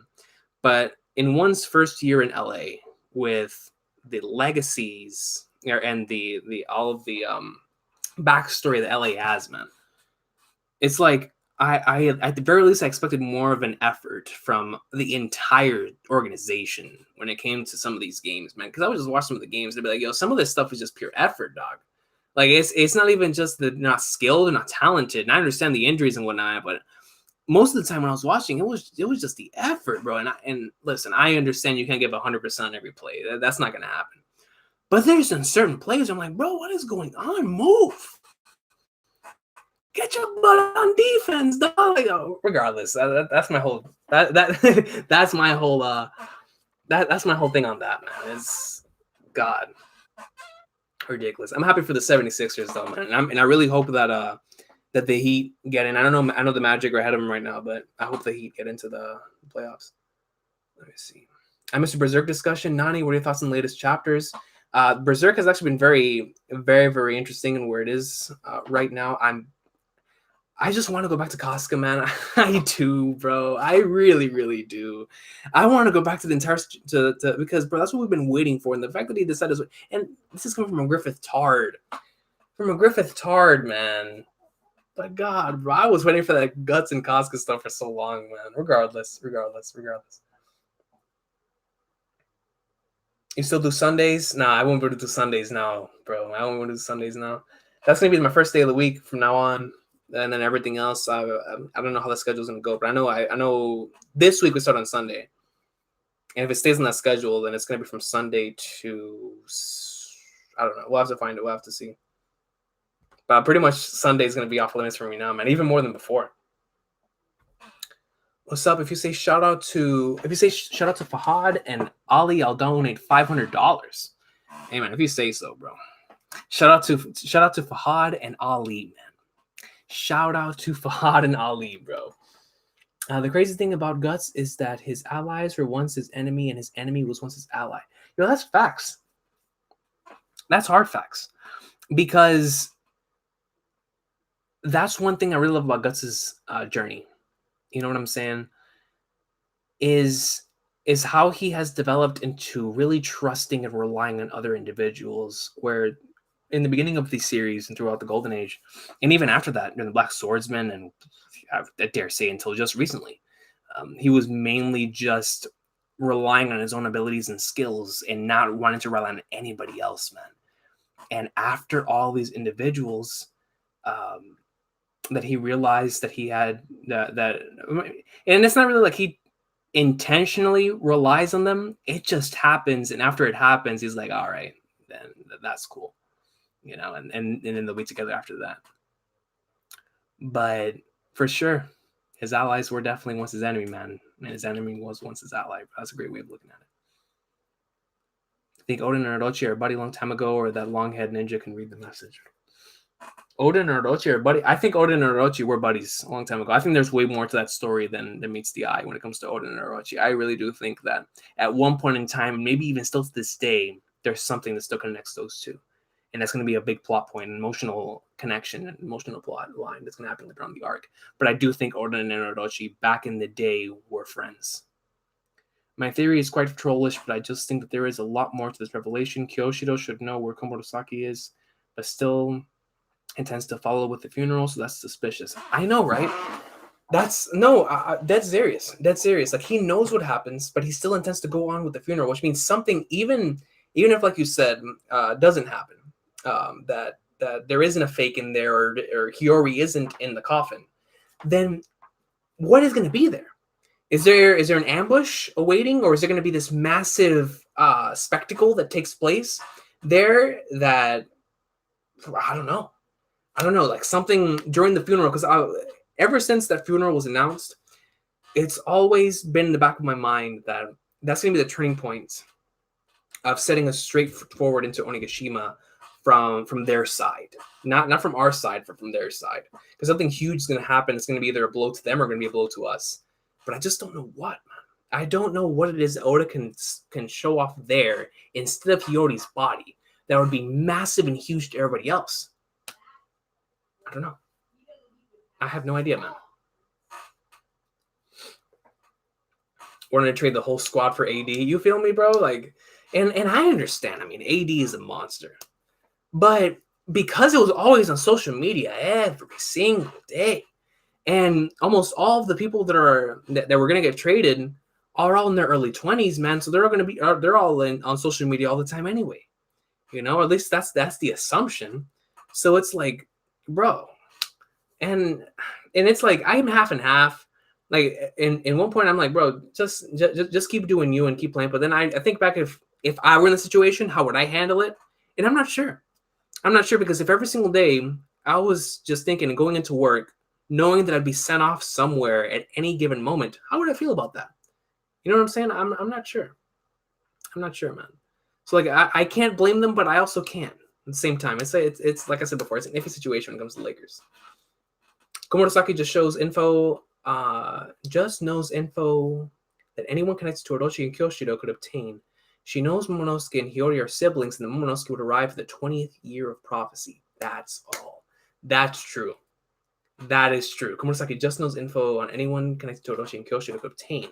She knows that Momonosuke and Hiori are siblings, and that Momonosuke would arrive at the 20th year of the prophecy, which is true. Anybody that high up the chain knows about it.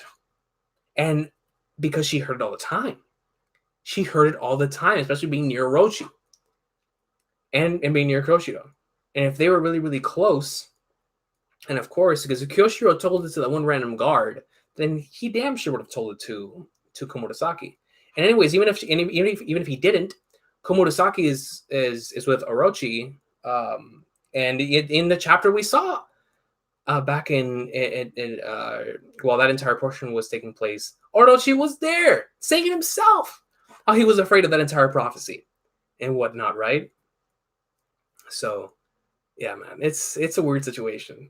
And it's crazy because this entire portion, this entire situation was this entire what's that called? The cliffhanger is to tell us, yeah, Komurasaki is Hiori. And then thanks to us being fans of the series and always looking deeper into things, now we're all like, no, that was too easy. There's something more to this. I mean, for me, originally, what I was thinking was Oda was using that entire Komurasaki plot of being Hiori as a cover for something else that he was planning to reveal way bigger later on the line. But once I saw y'all in the comments here on the stream saying that it's possible that it could be a fake, or that she could be lying, or that, like you said, they could be a part of a bigger plot with Kyoshiro later on in the line. I don't know, man. I don't know, but now for sure I'm going to spend this break week thinking about Hiori and Komurasaki, whether that's actually factual. Personally, I do want it to be factual, like I said in the video earlier, because I just think it fits with the fact that she would be the shamisen player, and that Oda would start off the arc on her being the shamisen player, and on Hiori, knowing that she would be such an important portion, to the overall Wano story. So, if she really is Komurasaki, 100%, I would be all for it. But if it's a part of a deeper plot, then you know what? We'll see what happens, man. We'll see what happens, coach. Where is Kyrie? Yo, SJC is insane, man. Yo, somebody get him out of here, coach. Somebody get him away. No, but on a serious note, SJC, bro, I hope everything's going good with you, man. You know where Kyrie is, man? You know where Kyrie is. You want to know what's behind this door? You don't want to know what's behind this door. She is Hiori. Stop. Hey, I'm there with you, Red Force Podcast, man. I'm there with you, bro. But you can't help and think about the possibility that she's not, man. I think that she is, due to many different factors, and the fact that Oda decided to end the chapter off on it. But I do want it to be Hiori. There's no question about that. But there is a small bit of percent in the back of my mind that it could possibly could. You just got your recon, but I'm a bit confused about the anime episode tomorrow. They will adapt all of Will they adapt all of 903, or will they split it into 2 episodes? I hope they cover it all. I think they're gonna cover it all. I think they're gonna cover the entire episode tomorrow for 903. What I'm worried about is what they're gonna do after that. I have no idea what they're gonna do in the chapter after, because the chapter or the episode after does not say what chapter 904 says. The episode after does not say Revolutionary Army Commanders. The episode after says to the Reverie. You know, that everybody around the world gathers. Which tells me, like, excuse me? Are we going to skip 904 and go into 905 and then go back to it later? I don't know. So I'm curious and see how they're going to handle that. But I think because 903 is such a big chapter, I think they're going to handle all that in one chapter, in one episode. I really do think they're going to put it all in one episode. Hiori Komurasaki was trying to protect Otoko 2 times now. I wonder why, unless Otoko is Hiori. But I'm not sure how deep Oda's planning to go. Yo, that's actually a really good point, Sage. It's actually a really good point. We do see that Komurasaki continues to try to protect Otoko every time that we see her. Whenever she was initially introduced as Komurasaki, and now whenever she introduces herself as Hiori, still in the same process of protecting Otoko. So that is interesting. I feel like something fishy is going on too. She was revealed to be quite the con artist during her introduction. That is also a very good point, Michael Michaels. That is also a very good point. I need to go back and reread that chapter, and go into and see how deep Oda goes into the specifics of Komurasaki's personality, and see how that handles it. The preview has a Luffy flashback in it, so I think it's a lot of padding. It will definitely have a lot of padding. There's no question. The entire Reverie is going to have an insane amount of padding. I can tell you that right now, Coach. I can tell you that right now. But I think that the episode, even though it is going to have Luffy's flashback in it, I think it's going to be a pretty short flashback. Like, it's not going to take up like half the episode. And if it does take up half the episode, then that means that possibly what Cliff said earlier is true, and it'll be split into 2 episodes.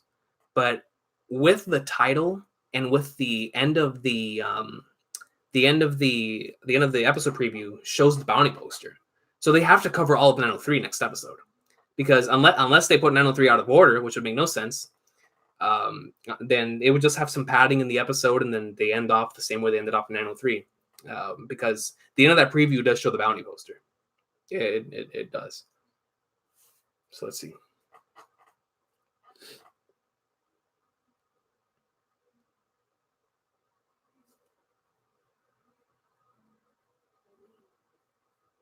Oda follows the same formula to create an impactful plot twist. He builds an expectation towards a certain direction. He reiterates the obvious conclusion only to shatter the expectation at the end. That is a good point, Horace. That is 110% the most Oda thing ever. So true. I think it'll start with Luffy flashback to 903 the rest of the episode, to have better pacing.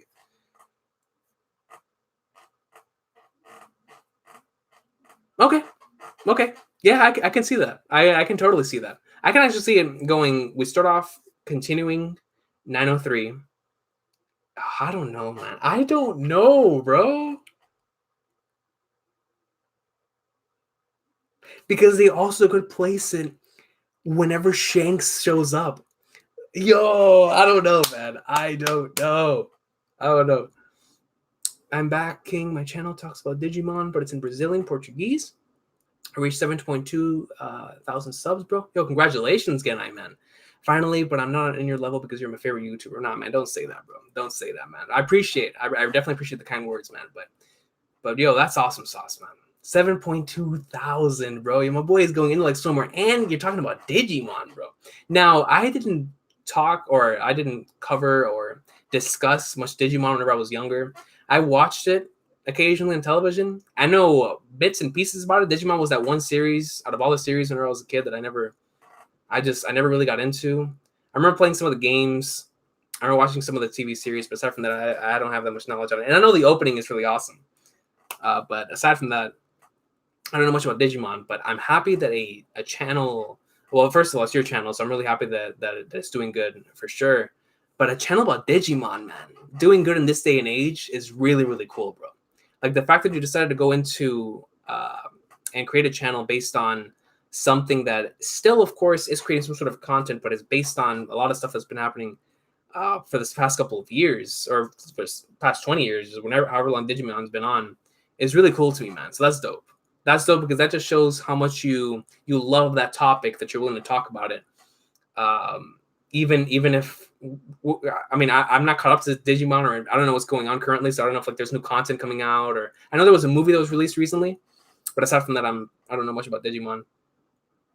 That's really cool, man. That's awesome sauce. My boy's getting up there, man. Shout out to Genayo. Chance of Shanks in Wano. I'd say like a 5%, 3 to 5% chance with an Onigashima, and then like an 85 to 95% post Wano. And when I mean post Wano, I mean either within post Wano himself, if he shows up at the end of the arc, or in the middle of us going from Wano to the next arc. because I do think after this it's Shanks' time. I think after Wano, Luffy and Shanks meet up, it would be a perfect chapter 1000. But I do think that Onigashima, Shanks showing up 5%, 3%, but post Wano 85 to 95%, 85 to 95%, man, of Shanks showing up. Perfect example is Zoe until chapter 816. We never even thought of the possibility that Raizo was there because Oda continuously conveyed to us that he wasn't there. True that. True that. Very good chance. Either him or Dragon. Most certainly. One of those two, either Dragon or Shanks, will show up in post Wano. No question. Well, even within Wano itself, because at this point, with what's happening in the Reverie, anyone could show up, man. Anyone could show up. Do you think the next One Piece episode will be the episode of Water 7 in his lobby? I don't think so, because they did the episode of Mary a couple years ago. I think the next special they do will end up being either the episode of Brook or it's going to be the episode of Ace, covering the events of the Paramount War saga. It's going to be one of those two. It's going to be either the episode of Brook or the episode of Ace, because they already did the episode of Mary, and then they've covered some of the stuff that's happened post time skip as well with the episode of Sabo. And I feel like we're not far removed from Fisherman Island. We're not far enough removed from like Fisherman Island and Punk Hazard and whatnot and all those. So I think it would be a good time to do an episode of either Ace, Brook, or I think though that's safe. I think that's safe. One of those two. I'll be either Ace or Brook. Eric Toy will adapt the Romance Dawn one shot into a special October. I thought that was confirmed. And even if it's not confirmed, that would be awesome sauce, man. If they actually do adapt the Romance Dawn one shot into a special in October, that's the ideal scenario, bro. Having the Romance Dawn one shot once more as a 20th anniversary, that's just perfect. You know, that's the best way to cap off your series having a 20th anniversary special, especially with such an amazing chapter in that. And I can definitely see them. I expect them to have the entire special, and the special ends off with like a 5-minute clip show of the rest of the series. I can see that. I can most certainly see that.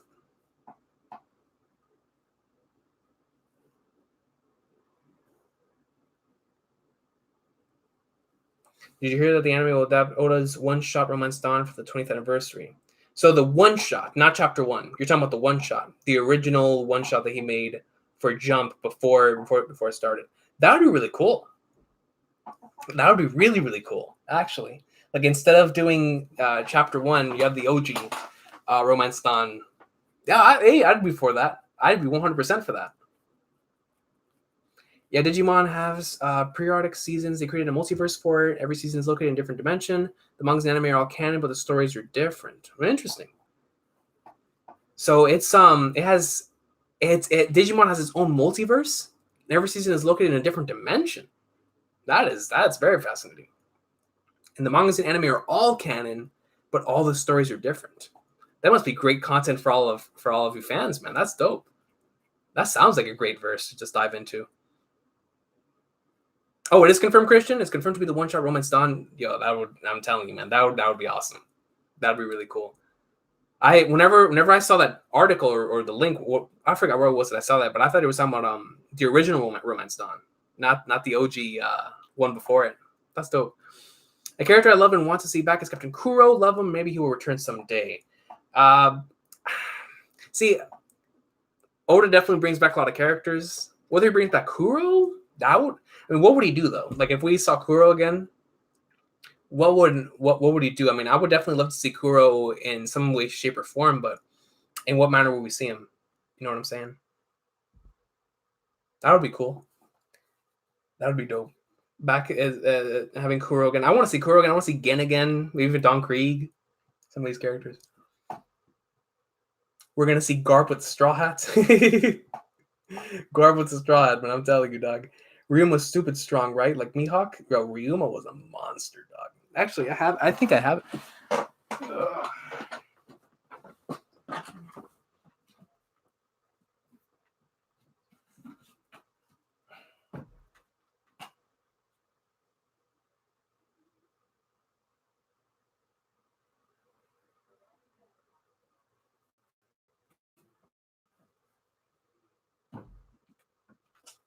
I can't find it.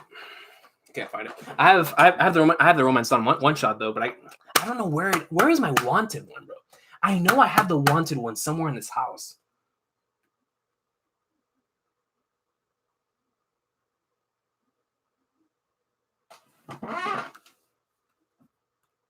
Oh, whatever, man. Whatever. at least I should do a recon piece on this Romance Dawn. Regardless, no more ideas. No more ideas, man. No more ideas. No more ideas. It's gonna count as an episode, possibly episode 900. We're on 877. This week's 878. Going at the pace that we're in, could they reach 900 on that day? Hold on. 4 episodes a month. So hold on, let me look at my calendar. So tomorrow, last one in March. So April. Let me see. April, we're gonna have 4 episodes. That would bring us to 882. Hold on, let me see. 870, 878, 879, 870, 880, 182, 883, 84, 85, 86, 87, 888, 889,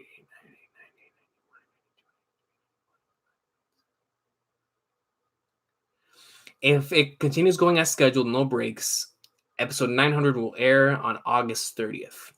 The anniversary, of course, is October 20th.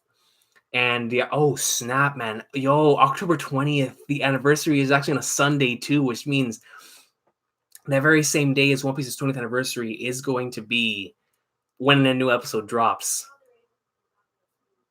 Keep that in mind. Keep that in mind, man. Let me see. Digimon is more interesting than Pokemon. I grew up with both, but my heart was always Digimon Season 3 is awesome. You have to listen to the Japanese OP. Season 3 is fire, literally. I've listened to some of the Digimon openings. They're pretty fire. I just like I said before, whenever I was a kid, I was into the Yu-Gi-Oh, Pokemon, Dragon Ball. I even love me some Beyblade, man. Beyblade was fun. Beyblade was great. There's something about that series. Let it rip. It was, I don't know, man. It was something about that series. Thank you very much. Digimon has groups like Shichibukai. One of them is called the Royal Knights. Can you search? Take a look. You will like the characters for sure. I will, bro. I most certainly will. The Royal Knights. That's a dope name.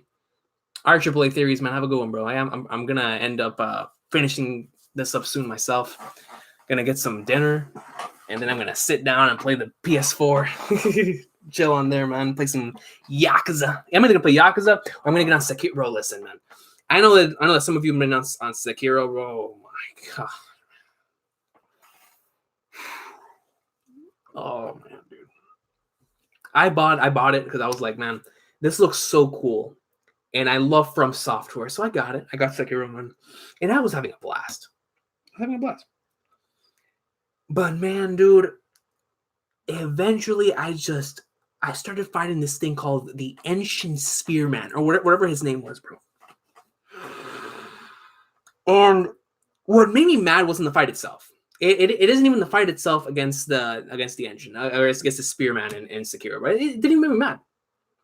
It's the fact that when I died, it took me back to the very beginning of that same section when I had just finished taking out like 100 dudes before I fought this dude. It took me all the way back there, man. So every time since then, it was stealth approach, fodderized. I'd get pwned. When I finally got him with the Mikiri counter, bro, I was so happy, man. I was oh. Sekiro's a fun game. It just makes me mad. It really, really makes me mad, man. Really makes me mad. Definitely recommend it though. It's a good game. It's a good experience. I need to get back on World Seeker, man. By the way, the reason why I've done a World Seeker stream is because I got a copyright claim for World Seeker on the channel, and I was like, man, I don't know if I should do.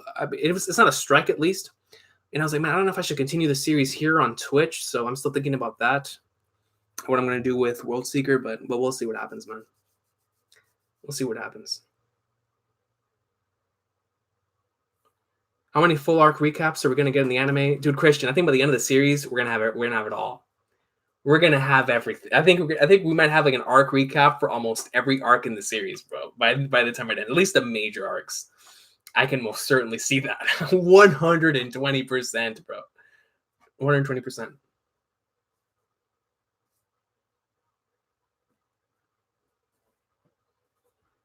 The opening intro is the issue, man. Everything else is fine. I got to strip for the opening cutscene. Oh, so that's what it was. Yo, and dude, I had the opening cutscene and it wasn't playing through the computer because I was streaming to the computer, but the sound I had it playing through the mic because I couldn't connect the sound that day to my computer. So I couldn't play the sound from the game at all. And plus it would have lagged anyway because I had lag because on my Xbox you can't stream from the Xbox directly to YouTube because they don't have a partnership. It's Xbox to Mixed or Xbox to Twitch. And so I was like, man, see, that's the one thing I really love about streaming on PS4 is that PS4 you go directly to YouTube and it doesn't lag. On an Xbox, though, it does. So it's the same problem I had on Jump Force. Like, it lags from getting your video footage from here to here and then from here to me. So, like, I'll see something and 3 seconds later, y'all will see what I was seeing. It has like a bit of an awkward delay. But anyways, because of that and because of the audio issues, I didn't expect it to be really much copyright problems. But man, dude, apparently not. Like I said, the cutscene and that opening cutscene, the only thing it caught was a little bit from my mic. I wasn't even playing the audio directly from my computer. I was like, man, that's ridiculous. Later in Sekiro, bro, the mini bosses kick your ass like 100 times harder than anything in Bloodborne. No joke, I died 100 times to the same boss. I believe it, man. I really, really do. I really do, man. Listen, there's certain bosses that if I die more than like, let's just say 10 times, normally after like the 5th time, I will already change my approach and I will take this thing on. There was one boss that was destroying me, man. And finally, I just couldn't take it anymore, bro. And what I did is that I left that area, went and explored, because usually when it comes to these type of games, it just means that I'm either not strong enough or not skilled enough to take on this person yet. So I went off and I ended up going to the what's this place called? The place of the spearmen, the estate, the Hirata estate. And there, man, I got almost everything I needed, bro, before I went back and finally pwned that thing that I was getting pwned by. And God, man, like, I've barely faced some of the proper bosses in the game. I'm not ready for the bosses later on in the game, man. I'm not. I'm gonna keep playing slowly but surely to get to those bosses at the end because I'm not gonna rush it. In Sekiro, you can't rush it. You can't rush it in Sekiro, man. You cannot rush it in Sekiro. You cannot rush it, man. But yeah, man, I'm gonna go ahead and end this right now before my thing dies over here. What is that? Yeah, before this thing dies. Now my camera should be good for next time that I want to record. I will be back tomorrow for the greatness and the awesome sauce of the One Piece episode, because I know tomorrow's episode is going to be absolute awesome, absolutely greatness. It's going to cover chapter 903, so I'm looking forward to seeing how they do that. And we're going to see how they're going to do that episode and how they're going to adapt it, because it's one that we've been looking forward to for a very, very long time, man. So I will be back tomorrow for that. And then after that, I don't think I'll be doing... I'm going to try to do another... to do a recons piece next week. But if I can't, then I will see y'all sometime in the near future for some greatness. Just keep an eye out. I might do like a random World Seeker stream or random like chill stream playing like my PS4 and just doing like an open Q&A or something. I don't know. Just look out. Just keep a look. I can't guarantee any video aside from the anime videos or the One Piece anime videos up until the next chapter drops. But because of the new work schedule, and I'm gonna have to get used to that. But aside from that, if anything pops up, just make sure to have the notification thingy on, because I know a lot of people always tell me after the stream that they don't have that they don't get the notification for the stream, even with the bell. And I'm just like, that's just YouTube. You feel me? That's just YouTube, man. But yeah, man, I hope everybody has an awesome sauce of a day, an awesome sauce of a weekend.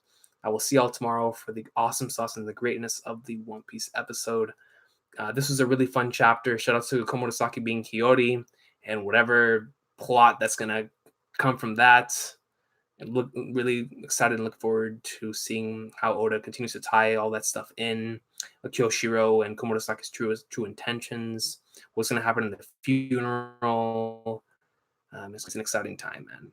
Act 2 is looking to wrap up soon, so Wano continues on a stride of awesome sauce, man. So I'll see y'all tomorrow. Get high, just like Horace is right here. Get hype for 878. I'll see y'all next time, man. Have an awesome day. And if you're playing Sekiro, please don't rage. Become one with the rage, man. Become one with the rage. I hope you have an awesome day, man. Shout out to that One Piece.